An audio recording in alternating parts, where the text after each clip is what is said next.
So in the bigger scheme of things, well, you said a little while ago you have confidence. Do you see this? Where do you see this leading in the best case scenario? Of course, it can go any which way. As I've quoted here before, Roger Walsh's statement: "We're in a race between fear and consciousness." Mm.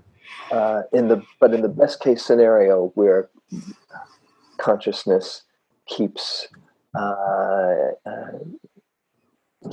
winning out, or eventually might win out. What do you envision as the? Oh boy, it's hard to predict these things, but well, again, I'm going to refer back to my work with folks who are dying because it's where I learned the most. That they were my best teachers. I work with a lot of folks who lived on the streets. I changed diapers on park benches behind City Hall. And I worked with people who had no inner life and no spiritual practice per se, at least not a professed one. And they made remarkable openings. They were facing something that seemed unbearable to them or unimaginably difficult. And yet oftentimes they met it in remarkable ways. They found within themselves the resources, the compassion to meet the impossible in extraordinary ways. Now, sometimes that happened in the final weeks or days, even minutes of their life. And we might say, too late. And I would tend to agree. It's too late to start then. But what's true is if it's possible then, well, then if that possibility for transformation exists then, well, then it exists now. And we can move toward it. We can call on it now. I think, and this brings us into another subject, but I think one of the pieces that's most important here is our relationship to hope, and true hope, or what I call mature hope, is really what's, I think, called for now. Action, of course, but grounded in something like true hope or mature hope. And I think that's different than what we normally think of hope. How is a quote that I love from Seneca, the Roman philosopher? He says, "We cease to be afraid when we cease to hope, because hope is always accompanied by fear." And on one level, that other kind of hope, I hope the worst doesn't happen, is kind of almost there's fear intrinsic in that hope. And how is mature hope different from that?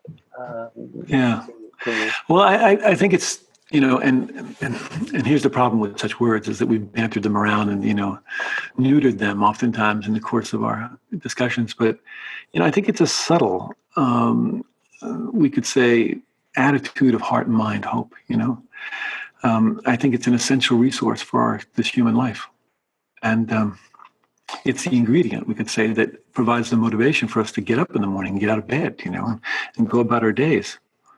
It's what Desmond Tutu talked about when he said, it's the light that shows itself even in the darkest of times, right? But, hope can take us beyond the rational. And that can be extraordinary because it enables us to survive sometimes. But it also can be, as you suggest, a kind of cause for delusion, And we have to be mindful of that, I think. To discern the real value of hope, of what I call mature hope, I think we have to draw a line between hope and expectation.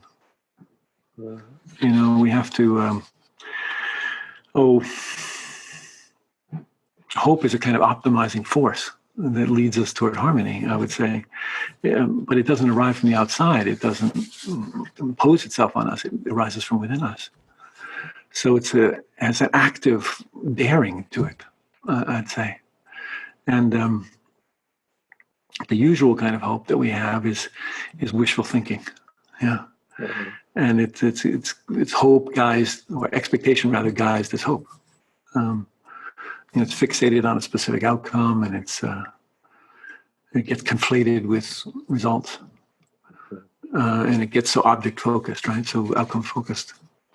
So attaching our hope or attaching our happiness to that is just a cause of suffering. It's not really hopeful. Mm. I'm just remembering Joanna Macy, who's just such an inspiring figure. She wrote a book not too long ago called Active Hope, and she said for years she hated the word hope. She didn't want to go near it because it just seemed too airy-fairy, and everything's going to work out just fine.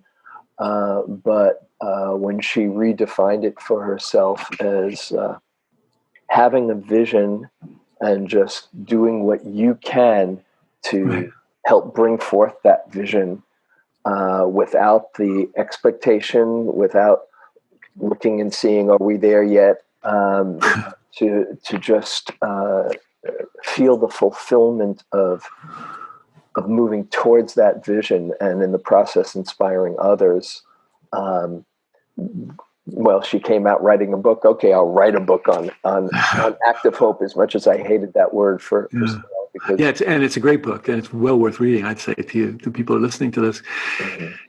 For me, I tend to agree with Joanna. I had a similar relationship to hope. I think, for me, hope, or mature hope, when I call it mature hope, maybe it's similar to what she calls active hope. It requires this clear intention, but also simultaneously letting go.